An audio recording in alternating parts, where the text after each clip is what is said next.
Inicia Entre Líneas, un programa de abogados, organización Manzano y Manzano. Una visión diferente donde se reflexionan, indagan y analizan los temas de interés general.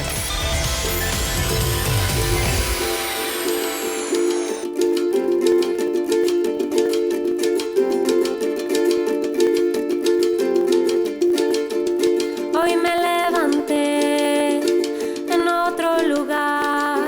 Siento ansiedad, la necesidad de contar quién soy para no morir, para no olvidar que la vida es un pequeño soplo de libertad. Hoy seré canción, volaré detrás de las coplas del trovador del campo y de la ciudad.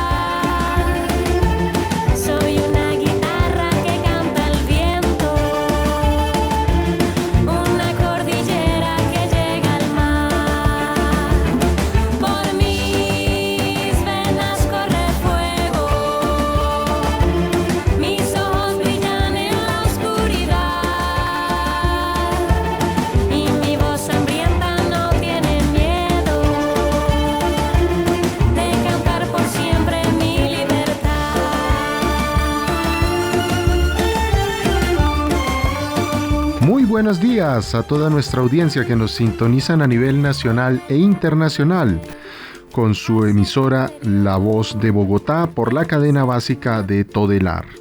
Hoy una nueva emisión de nuestro programa Entre Líneas de Abogados, Organización Manzano y Manzano, hoy sábado 12 de septiembre de 2020, ya se nos está acabando este año. Saludamos también a todos nuestros oyentes que nos escuchan en nuestro canal de YouTube, Organización Manzano y Manzano Limitada.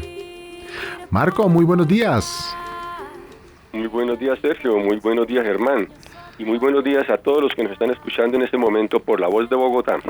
Sí, muy buenos días a nuestro mago de las perillas aquí todas las mañanas de los sábados ayudándonos acá a que les llegue este programa, este espacio informativo. Nosotros, ustedes saben, ya estamos acá en cabina con todos los protocolos de bioseguridad, porque lo que significa una nueva normalidad no significa que el coronavirus se nos ha ido.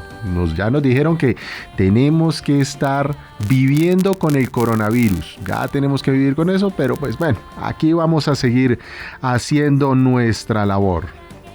Marco, yo quiero contarle primero a nuestros oyentes por qué escogimos hoy la canción Mi Libertad de Monsieur Periné. Monsieur Periné es un grupo musical originario de Bogotá. Su propuesta fusiona el pop, el folk y el jazz, liderado por Catalina García, una cantante multilingüe. Habla español, francés, inglés, portugués, y el multiinstrumentalista Santiago Prieto. La agrupación ganadora del Latin Grammy como Mejor Nuevo Artista en 2015 es en la actualidad una de las bandas latinoamericanas de mayor crecimiento y proyección internacional. Una banda que no podrían definir qué género tocan cuando desde un inicio se basaron en el gypsy jazz de Django Reinhardt, y por otra parte hubo un tiempo en el que quisieron hacer algo parecido a un Caravan Palace, pero el estilo que surgió de experimentar con varios géneros, bolero, con swing y añadiéndole partes de otros géneros. Esto, unido a las letras de sus canciones, que son parecidas a las del pop, llevó al grupo a definir su estilo como un swing a la colombiana. Y yo quiero que miremos ese swing a la colombiana, Marco. ¿Cómo ves tú los últimos hechos, lo que está sucediendo en nuestro país? Muy grave, Sergio, muy grave. Mira, Sergio, cómo ya los grandes medios de comunicación pues no informan como debería informar.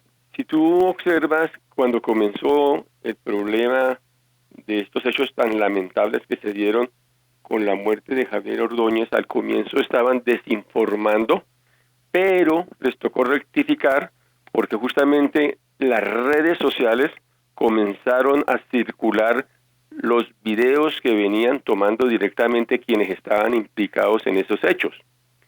Entonces, podríamos decir que de Dylan Cruz a Javier Ordóñez no hay mucha diferencia, porque todos esos abusos, si así se les puede llamar, policiales, venían de tiempo atrás. Y por así decirlo, estos dos hechos, y sobre todo este último, el de Javier Ordóñez, rebosó la copa.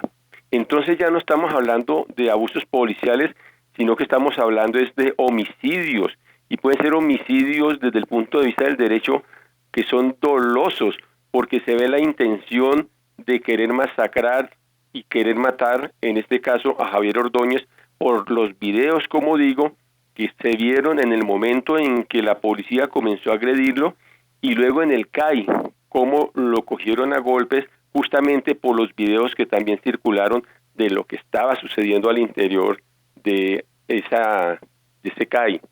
Entonces, podemos decir que estos hechos no son nuevos, sino que tomaron un giro más agresivo, un giro que va seguramente tendiente a decirle, oiga, ustedes que son los que van a protestar y los que se van a venir, porque mira, Sergio, que lo que se anuncia es un estallido social justamente por la situación que está viviendo nuestro país, no solamente por esta pandemia, por el mal uso que el gobierno le ha dado a la pandemia, las mismas orientaciones, los mismos decretos que no han favorecido para nada a las clases más desfavorecidas, sino que todo ha sido en función del gran capital, de la gran banca, la renta básica que era tan importante, tan necesaria para que mitigara, digamos, esas situaciones en que estaban viviendo las familias, pues no se dio ni se va a dar.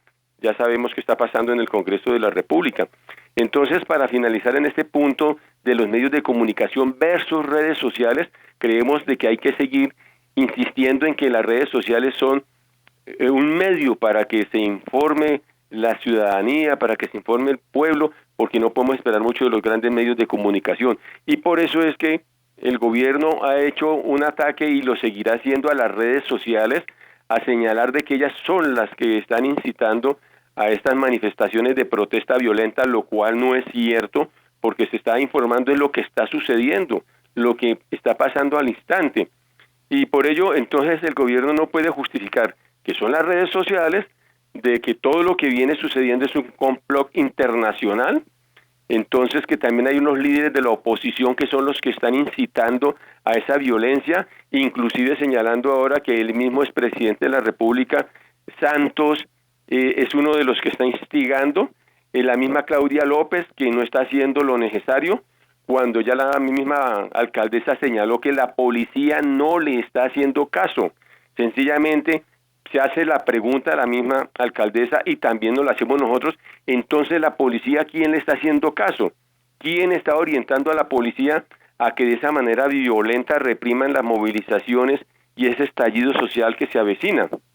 Pues nosotros podríamos señalar que justamente eso también está pasando porque ya con este discurso de este nuevo gobierno y del uribismo es que quienes no estén con el gobierno, es decir, que quienes no estén con los uribistas, pues son catalogados como castrochavistas, neocomunistas y terroristas. Es decir, que a mi modo de ver hay una concepción ideológico-política de extrema derecha que es la que desde arriba está señalando qué es lo que tiene que hacer la fuerza pública. Y en este caso entonces se reprime brutalmente.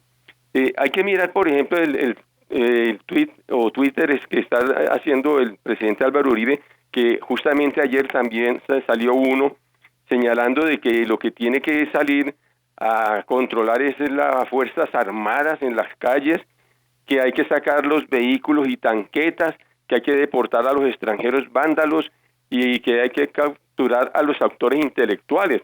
Es decir, nuevamente el discurso molido de que son los castrochavistas, que es un complot internacional, que es el mismo expresidente Santos, Premio Nobel de la Paz, y le echa la culpa a la misma alcaldesa de Bogotá. No es que con esto estemos justificando esas situaciones de vandalismo que se están dando, no lo estamos justificando, es más, las condenamos, pero tampoco el gobierno puede esperar que después de que cometen una brutalidad de un asesinato, pues la gente se quede quieta. Son unas respuestas inmediatas que se dan, y entonces tampoco es que tengan que colocar ahora por encima de la vida pues los daños materiales. Entonces ya la gran prensa y el mismo gobierno se comienzan a decir, es que mire cómo destruyeron los CAI, mire cómo están destruyendo los buses, y dejan aparte todas las muertes que están causando, que son a este momento, Sergio, si no estoy mal, van 14 muertos. Sin embargo, es muy cierto.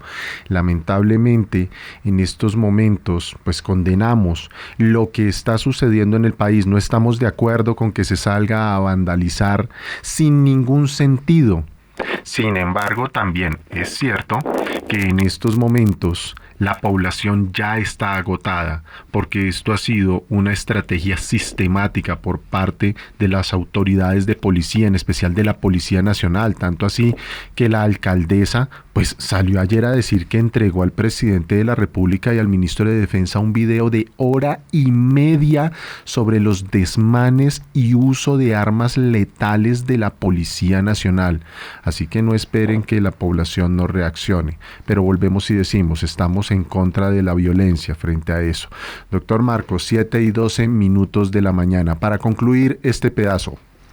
Sí, entonces justamente lo que tú acabas de decir, no son hechos aislados de la policía, es decir, ya no se puede seguir hablando de que son manzanas podridas, no, es la institución de la policía la cual requiere, como se viene diciendo, una reforma estructural de fondo, una reforma estructural que toque aquellos elementos que es que como la policía debe ser juzgada por la justicia penal militar, entonces se creen ya los intocables, los que no se les puede decir nada. Hay que mirar esos videos en que si alguien les protesta o les dice algo, de una vez lo agreden. Eso no puede continuar así. Pero, por lo menos, yo no me hago ilusiones de que este gobierno, que este actual gobierno, con Uribe a la cabeza, que es el que manda, vaya a permitir que la policía sea estructurada como lo está pidiendo la ciudadanía, como lo está pidiendo la opinión, como lo está pidiendo la comunidad internacional, como lo está pidiendo las mismas Naciones Unidas. Creo que no lo van a permitir porque, vuelvo y repito, necesitan de una policía que sea represiva, que sea agresiva, que sobre todo infunda miedo para las movilizaciones que se van a venir. Entonces, Sergio, quiero terminar ahí, nuevamente hacer unos llamados para las grandes movilizaciones que se van a venir, que van a convocar las centrales obreras, movimientos políticos, movimientos sociales, por todo este desmadre que hay con este gobierno, hacer un llamado a que no se acudan a los hechos violentos, a salir a marchar pacíficamente, a protestar y a conservar la vida de nuestros ciudadanos, de los estudiantes, de estos muchachos que están saliendo ahora a protestar porque ven que efectivamente no tienen un buen futuro y que por lo tanto ya están diciendo basta ya. Sergio. Sí, bastante compleja la situación. Esto también obviamente ha también funcionado como una especie de cortina de humo para las cifras del coronavirus. El día de ayer ya llevábamos 702.088 casos, fueron 7.424 nuevos casos, solo que el gobierno nacional ya está diciendo que hay más recuperados que nuevos casos. Ojalá esas cifras se estén dando, porque en estos momentos Colombia sigue en el puesto número 7 de contagios totales a nivel mundial, debajo de Perú, que Perú tiene 716.000 casos. En casos por millón, Colombia ocupa el puesto 17 con 14.157 casos. Hemos avanzado en el número de recuperados según las cifras oficiales en el puesto número 6 con 569.479 casos. Puesto número 11, seguimos en el número de fallecidos, 22.275 casos, sin las cifras de ayer que fueron 22.518 casos. Así que seguimos en esta lucha. No se les olvide que esto no ha acabado en el asunto del coronavirus. Y para eso un llamado muy fraterno a la ciudadanía para que salgamos a protestar en paz, en calma. Nosotros somos mejores que lo que nos han mostrado precisamente estos gobiernos. Y en eso, pues también hay que decir, tal vez la policía requiere una reestructuración total. Sin embargo, hay algunos buenos elementos, Hay algunas buenas personas que cumplen su misión, no todos son malos, pero por sobre todo por el respeto a la vida humana, por el respeto a la vida de los animales. No se metan con los perritos de los CAI, por favor. Los animales no humanos no tienen la responsabilidad ni la culpa de lo que está sucediendo. Los caballos tampoco, los que utilizan en las fuerzas de choque, las fuerzas policiales. Así que esto es un llamado muy fraterno. Mientras tanto, 7:16 de la mañana, avanzamos en Entre Líneas. Atención, abogados, Organización Manzano y Manzano Limitada continúa reclamando retroactividad en cesantías a docentes vinculados en propiedad entre 1990 a 1996 y que tengan tiempos en cualquier modalidad antes del 31 de diciembre de 1989. Revisión pensión invalidez por enfermedad profesional o accidente de trabajo para docentes provisionales y del decreto 1278 del 2002 que les aplicaron Ley 100 de 1993. Pensión de sobrevivientes si les fue negada o concedida solo por 5 años. Pensión gracia si les fue negada por cualquier causa.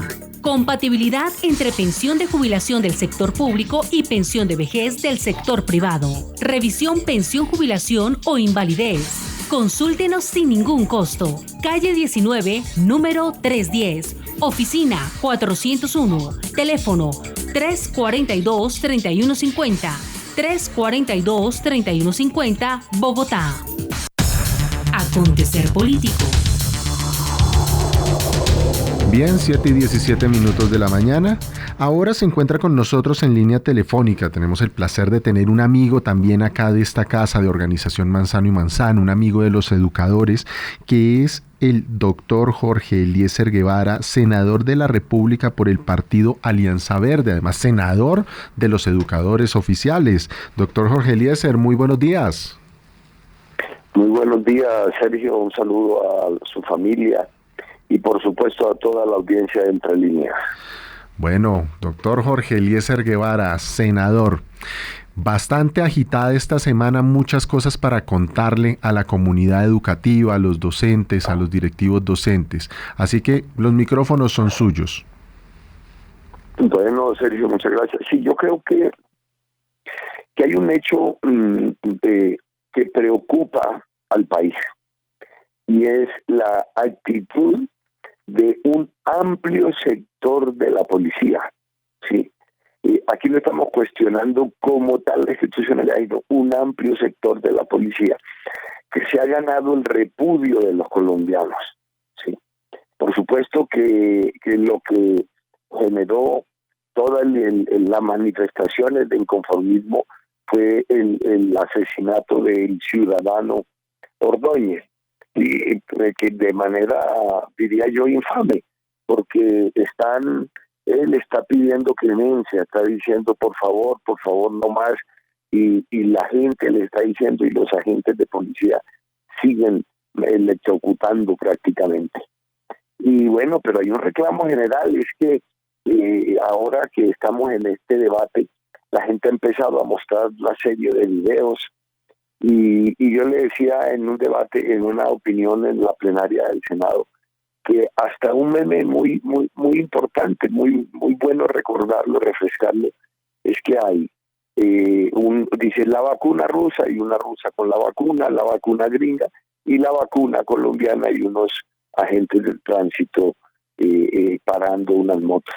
La verdad es que es demasiado abusivo el trato que en esa situación se ha dado contra la población, que ha generado al interior de los ciudadanos una animadversión con la policía. Yo creo que eso no puede continuar, eso debe corregirse, y la forma de corregirse es, en primer lugar, castigando a los culpables, castigando a los agentes que producen maltrato, que se equivocan con la comunidad, pero también haciendo una reestructuración de la policía y de manera especial poniéndolos a cumplir una tarea que les corresponde. Ellos no son un cuerpo contra la población, sino un cuerpo civil. No pertenecen al Ministerio de Defensa, sino que pertenecen a la rama civil. Entonces uno dice, bueno, a mí me parece que en esa perspectiva El gobierno debe atender el clamor de los ciudadanos, eso es lo que tiene que hacer para evitar que los que aprovechan las oportunidades, los agitadores infiltrados, saquen partido de esa situación. Eso es lo que anoche, ayer le reclamaba a nuestra alcaldesa Claudia López al gobierno, diciéndole, bueno, primero castiguen a los responsables y segundo, tomen una medida de reestructuración de la policía que le permita la aplicación plena de los derechos humanos.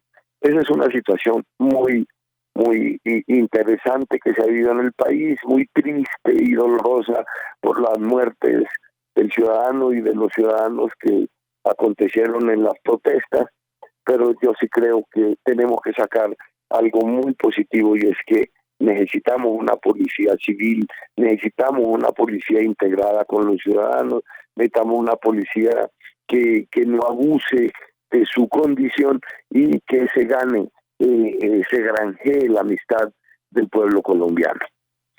En segundo lugar, yo quiero decirles que nos alegra mucho el fallo que se ha producido por el Tribunal de Cundinamarca, que prácticamente suspende la entrega del crédito a Avianca.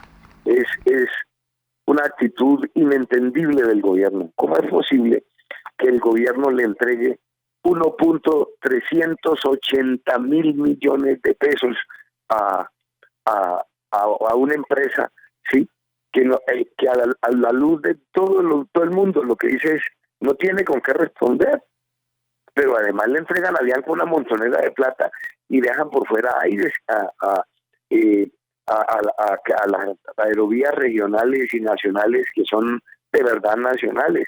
Pero en segundo lugar, yo quiero decirle, mire, nosotros en la Comisión Sexta venimos peleando para que al sector privado de la educación le den los apoyos financieros, le den los créditos, le den los subsidios a los padres de familia, porque ellos también están prestando un servicio muy importante, están cumpliendo el papel que tiene que cumplir el Estado de brindarle educación a un sector de la población, y a ellos hasta el momento la ministra ni siquiera los ha querido recibir, han sido un cuentagotas de auxilio. Tú no dices, con esa plata hubieran podido ayudarle al sector privado de educación, pero además hubieran podido entregarle a 1 millón de campesinos un crédito de 13 millones de pesos. Uno dice, oiga, ¿qué es eso? Entonces nos alegra mucho que haya habido un tate quieto a ese ministro de Hacienda, sí, que hizo tomó esa decisión que nos parece que no es correcta en esta coyuntura. Y bueno, ya en materia de educación, el magisterio sigue reclamándole al gobierno que no puede llamar a una medida de presencialidad sin cumplir los protocolos que ha ordenado la Organización de la Salud. ¿Dónde están los tapabocas? ¿Dónde está el alcohol? ¿Dónde está la inmunización de las instituciones? ¿Dónde está el distanciamiento? Aquí hay salones donde el profesor no puede ni revisar tareas porque no caen. Si los niños amontonados en el salón, 40, 45 niños, ¿sí? Las enfermerías que pide la Organización Mundial de la Salud. Entonces, no, yo creo que es un riesgo si no se toman las medidas, ¿sí? De bioseguridad para la atención en la institucionalidad educativa. Y bueno, finalmente quiero decirles que voy a radicar esta semana un proyecto de ley que valida, le da de verdad cumplimiento a la estructura jurídica del escalafón docente, del 1278. El escalafón docente del 1278, Sergio, usted que conoce más el tema, dice que en el grado 1 están los normalistas superiores, que en el grado 2 están los licenciados y profesionales universitarios que hagan con especialización pedagógica, y en el 3 las maestrías y los doctorados. Tenemos esta situación: un maestro normalista hace un ejercicio de gasto económico, de tiempo, y cursa la licenciatura. Él se queda en el grado 1, entonces uno tiene licenciados y normalistas en el grado 1, no puede ser. En el grado 1 solo tiene que haber normalista, en el grado 2 licenciados y profesionales. Entonces ese profesional licenciado sigue ahí, tiene que hacer un concurso. ¿Por qué? Si es que para ingresar al grado 2 no dicen licenciado con concurso, no, es con periodo de prueba, no con concurso.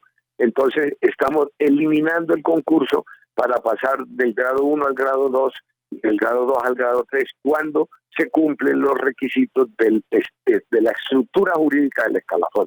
Este proyecto lo vamos a radicar esta semana, es muy importante, nos lo han pedido los maestros, que les parece, y yo creo que tienen razón, una injusticia, que hagan un título, cursen un grado y que eso no les valga nada. ¿Por qué? Porque en concreto el gobierno se ha inventado el tema del famoso concurso para pasar de ese nivel al otro, que no debe ser así.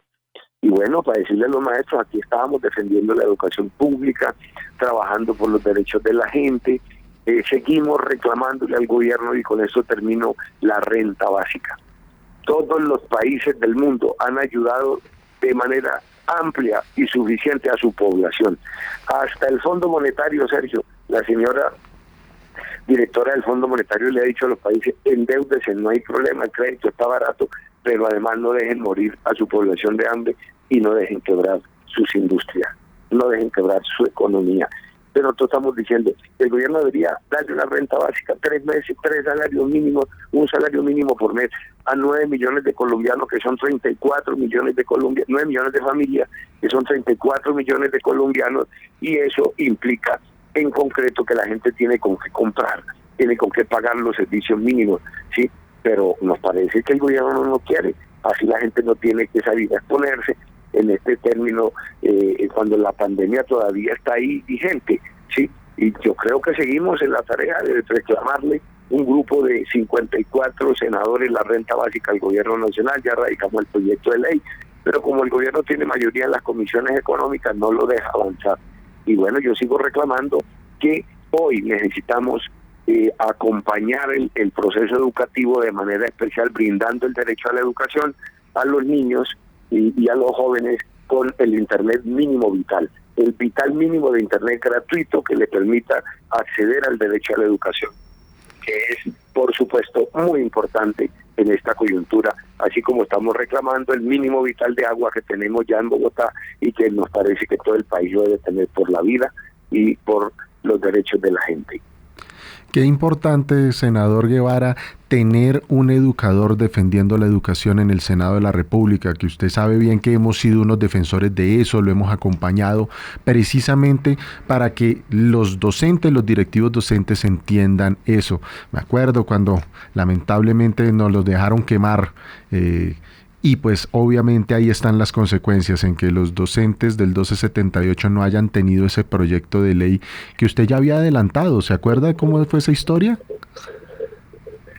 Sí, no, el proyecto de ley al que hago mención, ya había hecho tres debates en el Senado, ¿sí? Es que yo creo que hay que también pedirle a la dirigencia sindical que no se olvide de la política. El Congreso de FECODE de Bucaramanga definió de manera clara que el maestro tiene que fundamentarse en 3 condiciones. Primero, un trabajador de la cultura, un pedagogo, esto que tiene una relación intrínseca, directa con sus niños, con la pedagogía, con la investigación. El segundo, un trabajador del Estado que lucha por sus derechos, que ganó el escalafón, que ganó el estatuto docente, que ganó la ley general, que ganó el aumento salarial de Sanper, que ganó el aumento, todo lo que ha ganado en los últimos tiempos, ¿cierto? Y un maestro ciudadano que reclama su participación y que hace política. Por eso tuvimos un periodo muy importante de participación de los maestros, pero hoy el liderazgo del magisterio se ha perdido en materia política.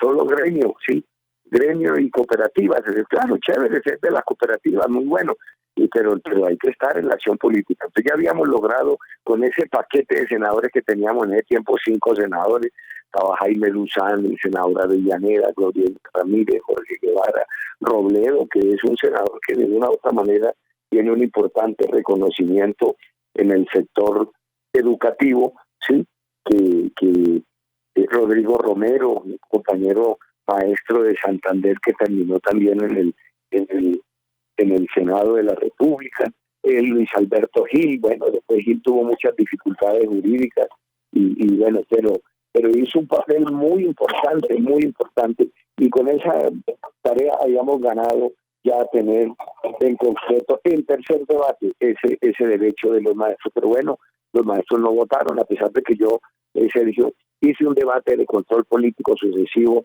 sobre el salario de los maestros. Los maestros en el 2008 se ganaban 870,000 pesos los del grado 2, mientras que un policía salía de la escuela de patrulleros salía a ganarse 1.070.000 pesos. Ese debate puso sobre el tapete ese tema, y la verdad, el gobierno entendió y decretó los 3 aumentos de salario adicionales del 2008, 2009 y 2010, que fue una tarea que yo hice. Y yo también me gané cuando fui senador el famoso 2AE, ¿sí? El grado 2AE, que es ese grado nuevo de escalafón para el maestro que cursa la especialización. Sí, es muy importante esa tarea. Luego FECODE ganó el 2A maestría y 2A doctorado, que les da el 15 y el 30%. El 2A era aproximadamente el 10%, pero como no se puso por porcentaje, hoy es como el 9%. Pero bueno, yo creo que vale la pena estar en la acción política, sí, y ahí estamos trabajando por la educación, por los derechos de los maestros, que nos parecen vitales y necesarios para tener una educación de calidad. La educación de calidad es clave, el maestro en ese proceso de que un maestro bien pago, un maestro con sus derechos reconocidos, tiene toda la opción de hacerlo mejor, y lo hace mejor, por supuesto, sí, que tenga como pagar su internet, que tenga como hacer su viaje anual, como ocurre en todos los países del mundo. Entonces, esas son tareas que vamos a seguir emprendiendo. Claro que sí, senador Guevara, un docente cultural, un docente ciudadano, un docente luchador. Gran llamado que nos hace. Agradecemos entonces a nuestro compañero, el senador Jorge Eliezer Guevara, senador de la República por el partido Alianza Verde, por estos minutos que ha dispensado para nuestro programa. 7:33 de la mañana, avanzamos en Entre Líneas. Escuche todos los sábados de 7 a 8 de la mañana por La Voz de Bogotá, en el dial 930M, Entre Líneas, un programa de abogados, organización Manzano y Manzano. Entérese del acontecer jurídico, político, social, cultural, ambiental y sindical. Entre Líneas, una visión diferente donde se reflexionan, indagan y analizan los temas de interés general. Sábados de 7 a 8 de la mañana en La Voz de Bogotá. Acontecer social. Bien. Se encuentra con nosotros en línea telefónica nuestro compañero sociólogo Jorge Luis Villada, líder de la Unidad de Apoyo Sindical de Abogados Organización Manzano y Manzano, ahora con la 29ª entrega de la historia de las prestaciones sociales en Colombia. Compañero Jorge Luis, muy buenos días. Muy buenos días, Sergio, y muy buenos días para nuestros oyentes de Entre Líneas. Gracias, Jorgito. 29ª entrega, los micrófonos son tuyos. Muchas gracias, Sergio.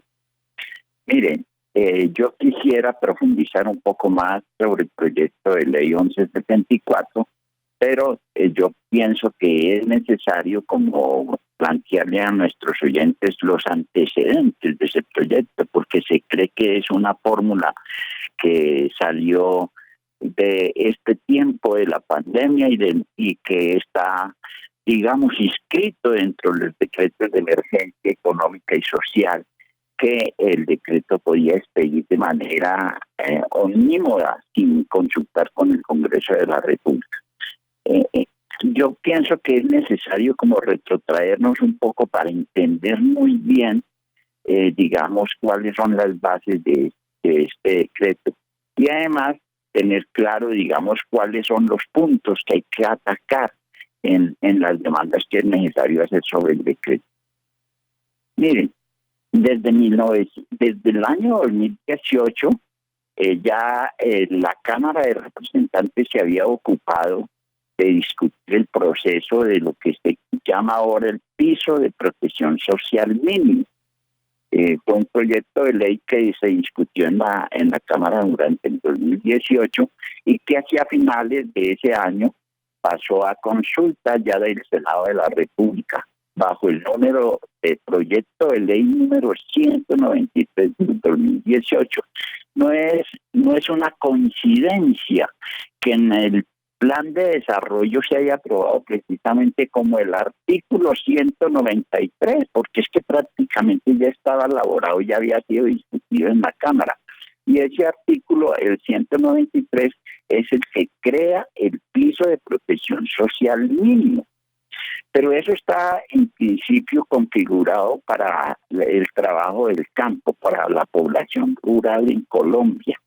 Y en ese entonces, digamos que la discusión fue mínima, que se dio por parte del movimiento sindical y de las organizaciones agrarias, porque ese piso de protección social se hacía fundamentalmente para los trabajadores del campo, que están inscritos su inmensa mayoría dentro de lo que es el trabajo informal.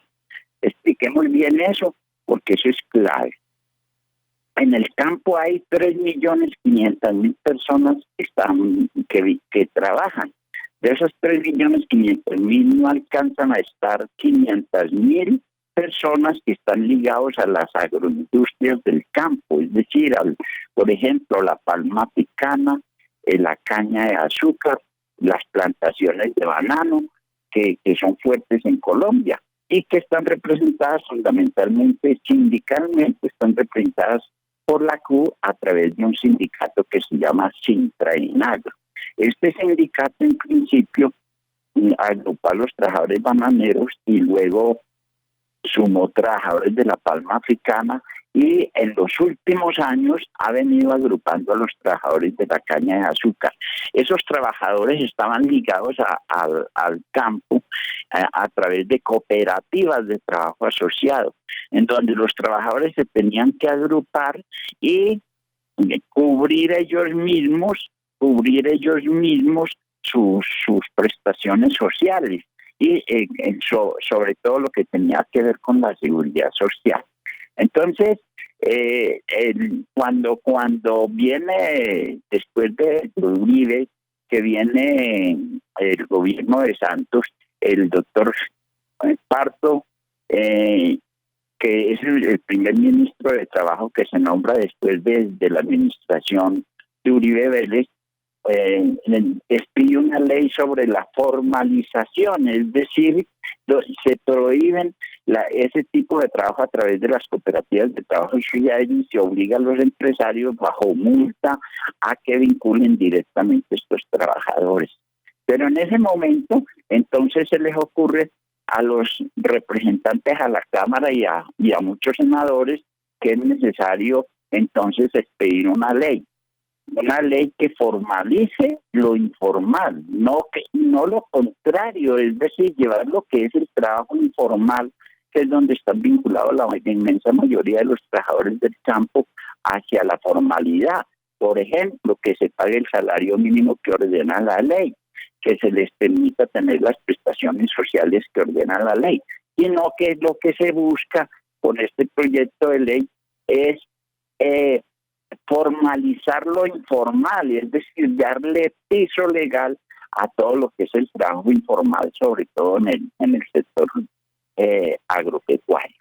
Entonces, lo que hacen aquí es expedir una ley que determine un nuevo régimen de seguridad social para el sector agrario. Y ese es lo que se denomina el famoso piso de protección social. No es un piso en donde se legalizan las prestaciones sociales, entre ellas las económicas y las prestaciones asistenciales, sino que lo que está por fuera de eso, que ya estaba determinado en el acto legislativo número 1 del 2005, que dejó como lo único válido el régimen de prestaciones sociales de la ley 100, y lo otro se determinó como un piso que quepa dentro de la informalidad. Y explico bien eso. La informalidad es aquellas personas que están por fuera de lo que se llama la relación de trabajo. Una relación de trabajo es lo que se rigen por las normas laborales del Código Sustantivo del Trabajo. No, todo lo que esté por fuera, gente que trabaja por cuenta propia, que no se alcanza a recibir el salario mínimo ni alcanza a recibir las prestaciones sociales. Y esa inmensa mayoría de personas, en Colombia son casi 13 millones de personas, contando el trabajo campesino, que son 3.500.000, esa inmensa mayoría de personas son los que nosotros conocemos como la informalidad, incluyendo a los trabajadores independientes, que son personas ya incluso profesionales que trabajan por cuenta propia y no tienen una relación contractual. Entonces, en ese momento se crea un famoso piso, que es el que determina que el Estado, o un sistema de ahorro, no que el Estado ayude a la gente, sino que la gente haga adopte un sistema de ahorro, que fue lo que en última se adoptó como las B, es decir, los beneficios económicos periódicos, que es un ahorro que la gente hace y que el Estado, como para estimularlo, les daba un 20% a través, o les sumaba un 20% a través del sistema estatal, que se cubre a través del régimen prestacional de las pensiones del Estado. Entonces,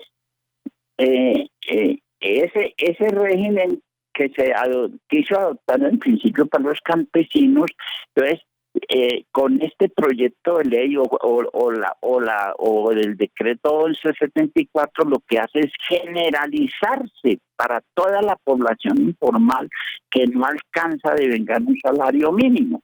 Entonces, y por eso se incluye ahí el sistema del régimen subsidiado, es decir, para los estratos 1, 2 y 3, que son los que vienen a estar inscritos dentro del régimen subsidiado.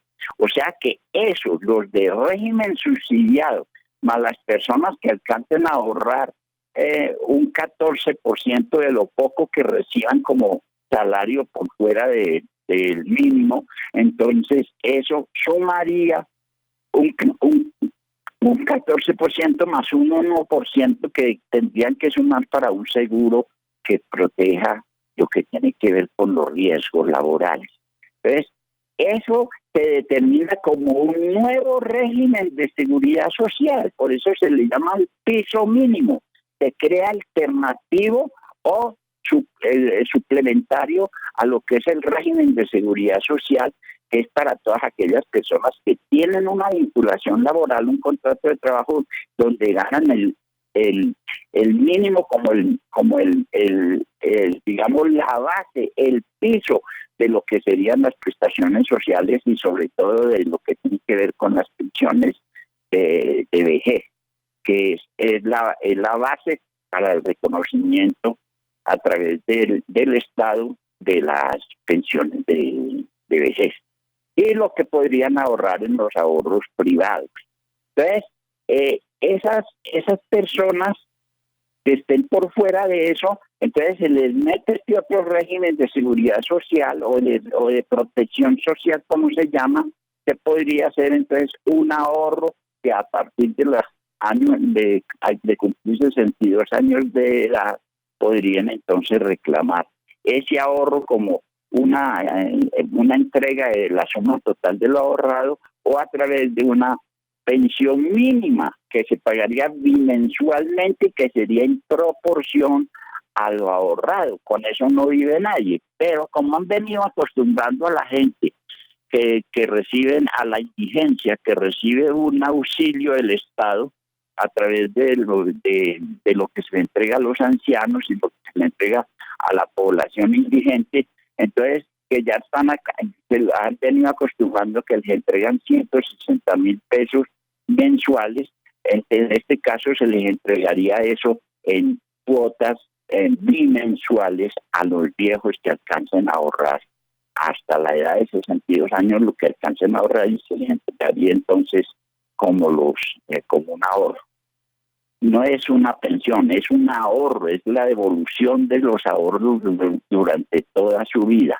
Y a la vez también se planteó reconocer un salario mínimo integral, que a todos aquellos trabajadores del campo que tuvieran un salario mínimo se les iba a reconocer un 35% más para que eso incluyera las prestaciones sociales, es decir, abaratar al máximo el trabajo en la agricultura, porque ese trabajo en la agricultura lo devengan fundamentalmente los trabajadores que están ligados a las agroindustrias, es decir, eso se hizo fundamentalmente para los propietarios hoy de la tierra que se ha venido sobre todo a la tierra despojada, que son los que están ahora invirtiendo en el campo para la agroindustria.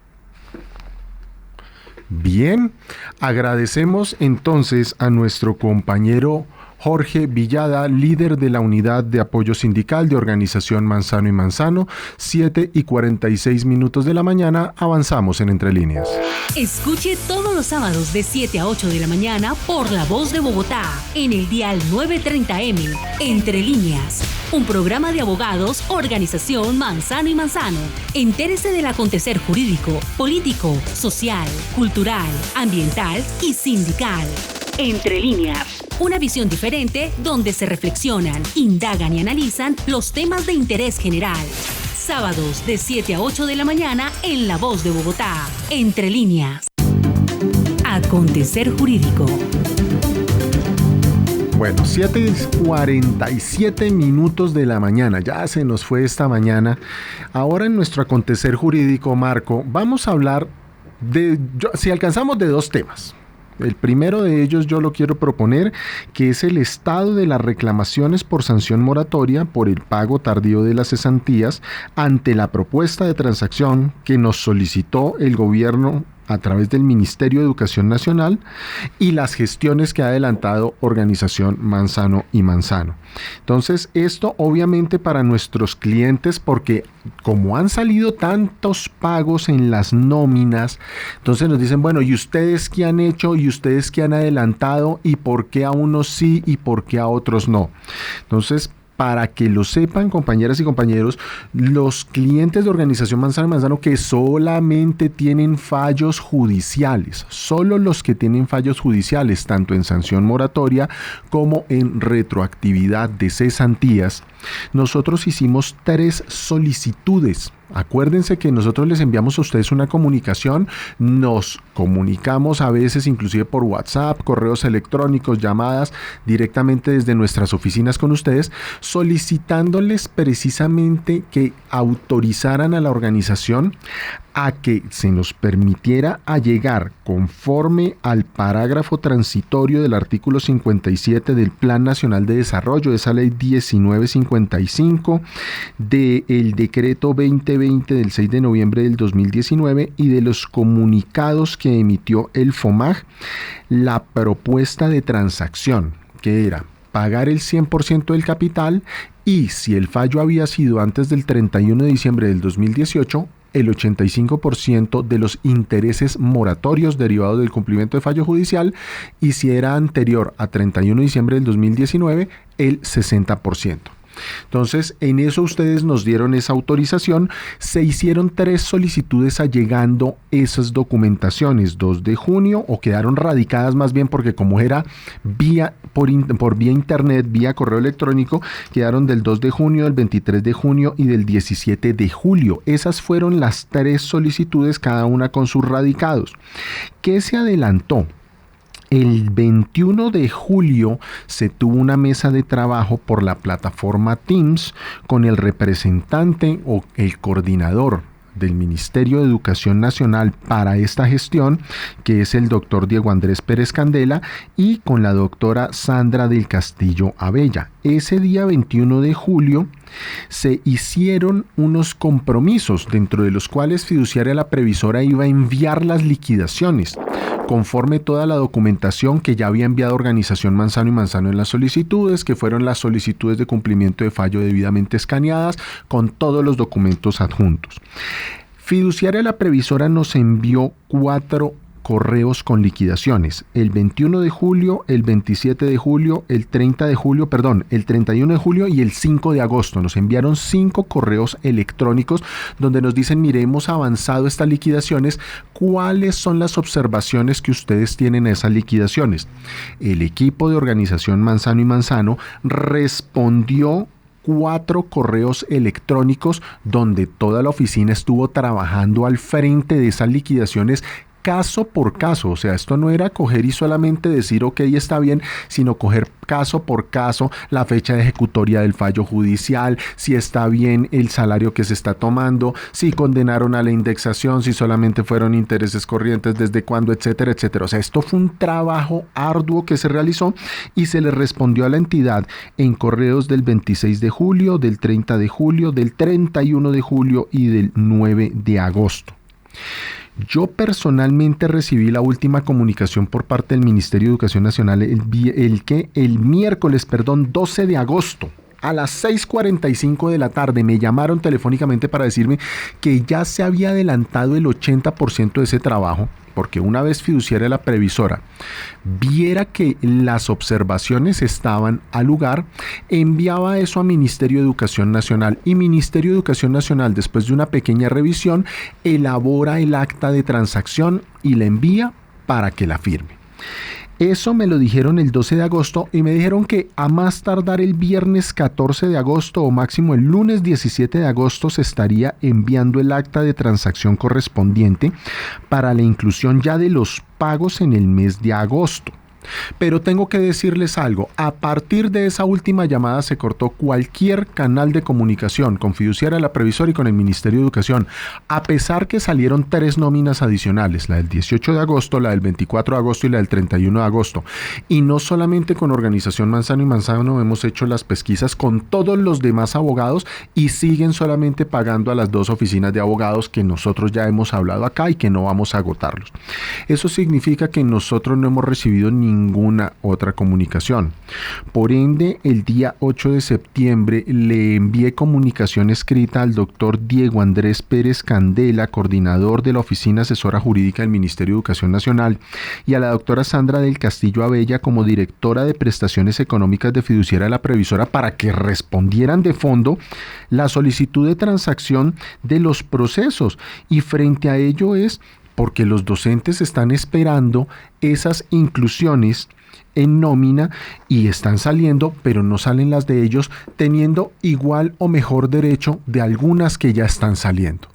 Frente a eso, obviamente Organización Manzano y Manzano va a tomar unas actitudes jurídicas en ese sentido. Lamentablemente nosotros queremos decirles, compañeros, hasta el mes de mayo fue cuando contactaron a Organización Manzano y Manzano. A nosotros no nos contactaron en el año 2019 como lo hicieron con otras firmas de abogados. Fue hasta el año 2020. Hemos avanzado bastante, no hemos recibido respuesta de fondo a eso. 7:54 minutos de la mañana, Marco. ¿Algo más que agregar sobre ese tema? No, Sergio, sobre ese tema no. Creo que nos acaba ya el tiempo. Sí, se nos acabó el tiempo. Ya todo el tema que teníamos nos toca para el siguiente programa. Es que el tiempo en radio es bastante corto. Sergio, pero, dime. Una cosa muy cortica. Como de todas maneras a partir de lunes van a haber marchas y concentraciones, entonces pues señalar, tener el orden, no dejarse provocar, y además para invitar que este miércoles va a haber una velatón contra esa masacre que ha habido, contra los 14 muertos que hubo en Colombia, 11 en Bogotá, y rechazar pues solamente, no solamente eso, sino también los asesinatos que se vienen dando de los líderes sociales. Y el 21 de septiembre va a haber una gran movilización impulsada por la CUT, entonces favor, guardar las distancias, tapabocas y evitar el vandalismo. Perfecto, no nos dejemos provocar. Ya sabemos que infiltran las marchas para provocarnos. Todos en paz, los buenos somos más y el pueblo unido jamás será vencido. Si usted quiere escuchar este programa, puede hacerlo ingresando a www.abogadosomm.com o en nuestro canal de YouTube, Organización Manzano y Manzano, donde podrán encontrar todas nuestras emisiones. Igualmente, si quiere tener más información de las últimas noticias a nivel jurídico, los invitamos a visitarnos en nuestras redes sociales. En Facebook, en nuestro perfil Abogados Organización Manzano y Manzano, en nuestra fanpage Organización Manzano y Manzano Limitada o en Twitter como @abogadosomm. Hoy con la dirección del doctor Marco Antonio Manzano Vázquez, la participación del compañero Jorge Luis Villada, el senador Jorge Eliezer Guevara y con la conducción de quien les habla Sergio Manzano Macías. Si no tienes que salir, quédate en casa. Nos vemos en las calles, distanciamiento social, sin dejarnos provocar. Chao, chao. Hoy me levanté en otro lugar. Siento ansiedad, la necesidad de contar. Acompáñenos el próximo sábado de 7 a 8 de la mañana en La Voz de Bogotá. Entre Líneas, un programa de abogados, Organización Manzano y Manzano.